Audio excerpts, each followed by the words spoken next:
구원과 겸손의 관계 다시 한번 얘기할게요. 욥은 이렇게 하나님은 겸손한 자를 구원하신대요. 근데 그 교만한 자는 물리치시죠.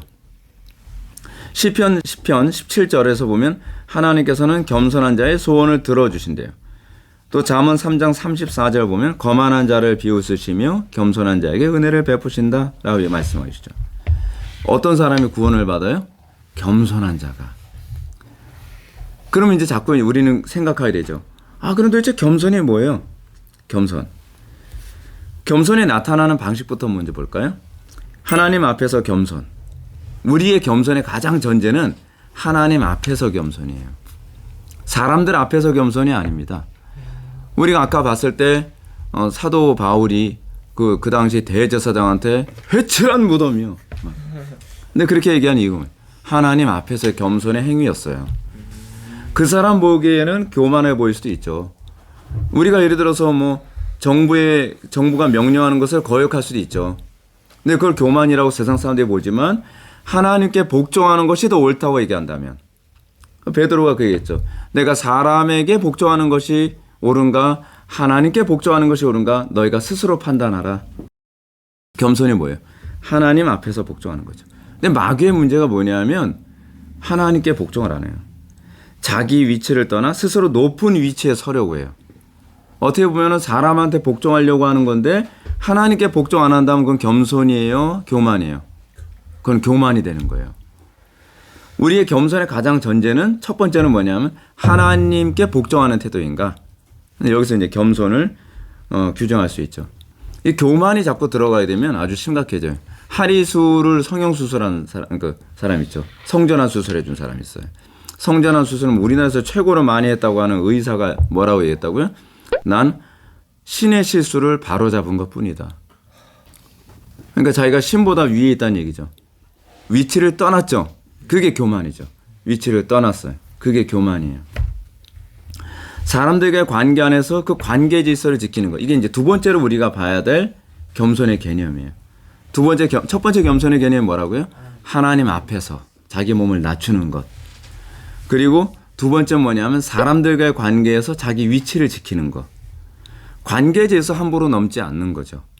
그렇죠? 형과 동생과의 관계 질서 함부로 넘지 않고 스승과 제자의 관계 질서 함부로 넘지 않고 그 목회자와 성도들과의 관계 질서 함부로 넘지 않고 그 사회에서 직장의 상사와 아랫사람과의 관계 질서 항상 지키는 것.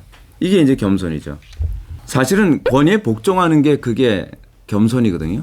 예수님의 특징이 뭐죠? 그는 근본 하나님의 본체시나 하나님과 동등함을 취할 것을 여기지 아니하고 오히려 자기를 비워 종의 형체를 가지사 사람들과 같이 되셨고 사람의 모양으로 나타나서 자기를 낮추시고 죽기까지 복종하셨다. 이 겸손의 핵심이 그거예요.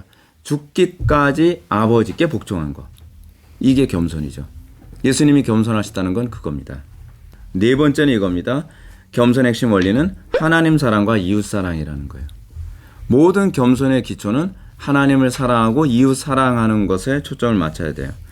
하나님을 사랑하지 않고 이웃을 사랑하지 않으면서 스스로 낮추는 척하는 건 위선에 불과합니다. 네. 결론적으로 얘기할게요. 결론적으로 겸손은 뭐예요? 관계 안에서의 겸손이죠. 특히 우리가 관계를 누구에게 우선순위를 둬요? 하나님 앞에서. 하나님께 복종하는 것. 하나님 앞에서 내가 죄인이고 내가 무능하고 내가 타락한 존재라고 하는 주제 파악하는 것. 그 주제 파악에서 겸손이 시작되는 거죠. 내가 하나님 앞에서 얼마나 무능하고 어리석고 내가 죄인인지 전혀 인식 못하는 상태에서는 겸손이 나올 수 있어요? 없어요? 없어요. 주제 파악이 모든 겸손의 기초예요. 내가 저 사람과 나와의 관계, 내가 윗사람인지 아랫사람인지 주제 파악해야 되죠. 내가 이 사회에서 내가 어떤 위치인지 주제 파악해야 되죠. 하나님과 나와의 관계에서 주제 파악해야 되죠. 그리고 그 안에서 내 위치를 넘지 않는 것. 그것이 이제 우리가 겸손을 하는 가장 기본 핵심입니다. 특히 하나님과의 관계에서 주제 파악을 잘했을 때 때로는 세상 권세자들이 자기의 권위를 가지고 우리가 압박을 했을 때 세상 사람들의 때로는 그 권위의 선을 우리가 넘어야 될 때도 있거든요. 누가 그랬어요? 바울이 그랬죠. 사드락과 메삭과 아벳느고가 그랬죠. 다니엘이 그랬죠. 그 권위를 넘어설 때가 있는데 그 이유는 뭐냐면 하나님의 권위가 그 위에 있기 때문에.